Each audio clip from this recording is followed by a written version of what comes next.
जय श्री कृष्णा दोस्तों, राधे राधे। आज मैं आपके लिए 7वां अध्याय का पाठ करने जा रही हूँ। श्री कृष्ण भगवान बोले, हे पार्थ, मुझ में मन लगा करके मेरे ही आश्रय होकर योग अभ्यास करते हुए मेरे स्वरूप का संशय रहित पूर्ण ज्ञान होगा। सो सुनो, वे पूर्ण ज्ञान मैं तुम्हें सुनाता हूँ, जिसके जानने से तुमको इस लोक में और कुछ जानना शेष न रहेगा। सहस्त्रों मनुष्यों में से कोई एक सिद्धि प्राप्ति के लिए यत्न करता है। उन यत्न करने वाले सिद्धों में से ही कोई ही मुझे ठीक से जान पाता है। पृथ्वी, जल, अग्नि, वायु, आकाश, मन, बुद्धि, अहंकार, ये 8 प्रकार की मेरी प्रकृति है। इन प्रकृति को जड़ कहते हैं और हे महाभाव, इसमें दूसरी प्रकृति चेतन है, जिसने संपूर्ण जगत धारण किया है। इन्हीं दोनों प्रकृतियों से सब प्राणी मात्र उत्पन्न होते हैं। ऐसा जानो, ये प्रकृतियां हमसे ही उत्पन्न हुई हैं। इस प्रकार जगत की उत्पत्ति और प्रलय का कारण मैं ही हूँ। हे धनंजय, धागों में जिस प्रकार मणि पिरोई जाती है, उसी भांति ये संसार मुझ में ही गुथा हुआ है। मुझसे परे और कुछ भी नहीं है। हे कुंती पुत्र, जल में रस मैं ही हूँ, चंद्रमा और सूर्य में प्रभा मैं ही हूँ, सब वेदों में प्रणव मैं ही हूँ, आकाश में शब्द तथा पुरुषों में पौरुष मैं ही हूँ।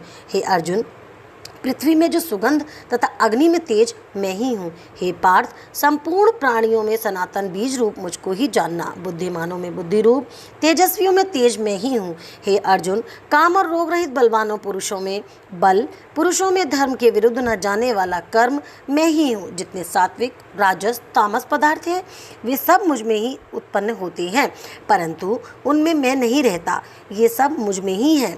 सत्व, रज, तम, इन तीनों गुणों के प्रभाव से ये सारा संसार मोहित होता रहता है। इस कारण ये इससे परे मुझ अव्यय परमात्मा को नहीं जानता। मेरी ये गुणमयी और दिव्य माया अत्यंत दुष्कर है। जो मुझको अनन्य भाव से भजते हैं, वे इस माया को पार कर जाते हैं। जो पापी मूढ़ नराधाम माया में जिनका अज्ञान हर लिया है और आसुरी भाव ग्रहण किया हुआ है, मुझको नहीं पाते। हे भारत श्रेष्ठ अर्जुन, 4 प्रकार के जीव मुझको भजते हैं। दुखिया, जिज्ञासु, ऐश्वर्य की कामना करने वाले और ज्ञानी, जिनमें से मुझे सदा एकाग्र चित्र होकर और केवल मेरी भक्ति करने वाले ज्ञानी पुरुष ही मुझको श्रेष्ठ लगते हैं, क्योंकि मैं ज्ञानी को अत्यंत प्रिय हूँ और वे मुझको अत्यंत प्रिय है। यद्यपि ये सभी भक्त श्रेष्ठ हैं, तथापि ज्ञानी तो मेरी आत्मा ही है, क्योंकि वे मुझ में ही मन लगाकर मुझको ही सर्वोत्तम गति जानकर मेरा ही आश्रय ग्रहण करता है। अनेक जन्म के अनंतर ज्ञानी मुझे पा लेते हैं। ऐसा महात्मा अत्यंत दुर्लभ है, जो सब जगत को वासुदेवाय नमः समझे। अपनी अपनी प्रगति के नियम के अनुसार मनुष्य भिन्न भिन्न काम वासनाओं के अज्ञान में डूबकर उन फलों की चाहना से अन्य देवताओं के अधीन होकर उनकी उपासना करते हैं। हे अर्जुन, जो भक्त श्रद्धापूर्वक जिन जिन देवताओं का पूजन करना चाहते हैं, उन पुरुषों की उस श्रद्धा को मैं दृढ़ कर देता हूँ। वह इस श्रद्धा से युक्त होकर उस देवता की आराधना करते हैं, फिर उसको मेरे ही रचे हुए कर्मफल प्राप्त होते हैं। परंतु अल्प बुद्धि वालों का ये फल नाशवान है। देवताओं की आराधना करने वाले देवताओं को जा मिलते हैं और भक्तजन मुझ में मिल जाते हैं। मेरे अव्यय अविनाशी अति उत्तम स्वरूप को न जानकर मंदबुद्धि लोग मुझ अव्यक्त को व्यक्त मानते हैं। मैं योग माया से आच्छादित होने के कारण सबको नहीं दिखता।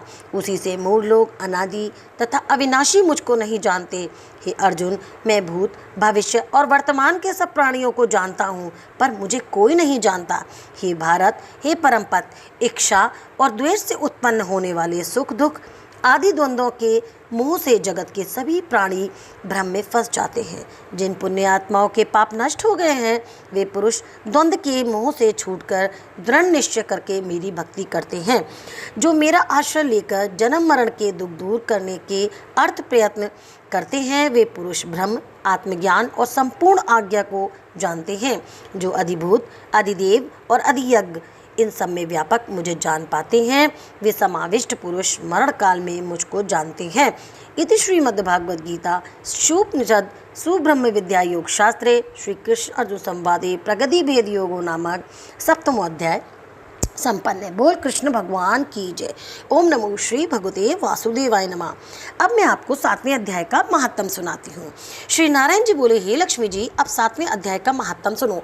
एक पटेल नाम का नगर था जिसमें संकपूर्ण वैश्य रहता था। वे व्यापार करने को नगर के बाहर कहीं परदेश को जा रहा था। रास्ते में संकपूर्ण को एक सर्प ने डस लिया जिससे वे मर गया। तब उसके साथी दाह क्रिया करके आगे को सिधारे। जब लौटकर घर में आए तब उसके पुत्र ने पूछा, मेरा पिता संकपूर्ण कहाँ है? तब उन व्यापारियों ने कहा, तेरे पिता को सर्प ने डस लिया था सो वह मर गया, और ये पदार्थ तेरे पिता का है सो तू ले। पुत्र ने कहा, जिस सर्प ने मेरे पिता को काटा था मैं उसको मारूंगा। उन व्यापारियों ने कहा, चलो वे ठौर मुझे बताओ जहाँ मेरा पिता संकपूर्ण मरा था। व्यापारियों ने उसे वहाँ ले जाकर खड़ा कर दिया। देखा तो वहाँ एक बाम्बी था जिसे वे कुदीली से खोदने लगा। जब छेद बहुत बड़ा हुआ तो वहाँ से एक सर्प निकला। सर्प बोला, तू कौन है? मेरा घर तू क्यों खोदना चाहता है? उस बालक ने कहा, मैं संकपूर्ण का पुत्र हूँ। जिस सर्प ने मेरे पिता को मारा था मैं उसको मारूंगा। तब सर्प ने कहा, हे पुत्र, मैं तेरा ही पिता हूँ, तू मुझे अधमदेह से छुड़ा और मुझे मत मार। ये मेरा पूर्व जन्म का कर्म था सो मैंने भोगा। तब पुत्र ने कहा, हे पिताजी, कोई यत्न बताओ जिससे आपका उद्धार हो।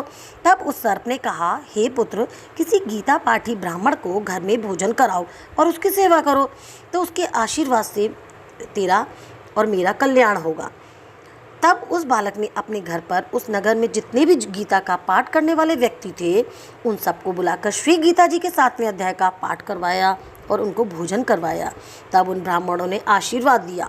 तब तत्काल उस अधमदेह से छूटकर दीपदेही पाकर विमान पर चढ़कर आकाश मार्ग को जाता हुआ अपने पुत्र को धन्य धन्य कहता हुआ बैकुंठ धाम को प्राप्त हुआ।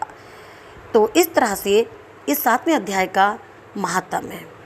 जय श्री कृष्णा दोस्तों, राधे राधे। भगवान इसका फल मेरे सुनने वाले सभी दोस्तों, सभी सखियों को प्राप्त हो। जय श्री कृष्णा दोस्तों, राधे राधे।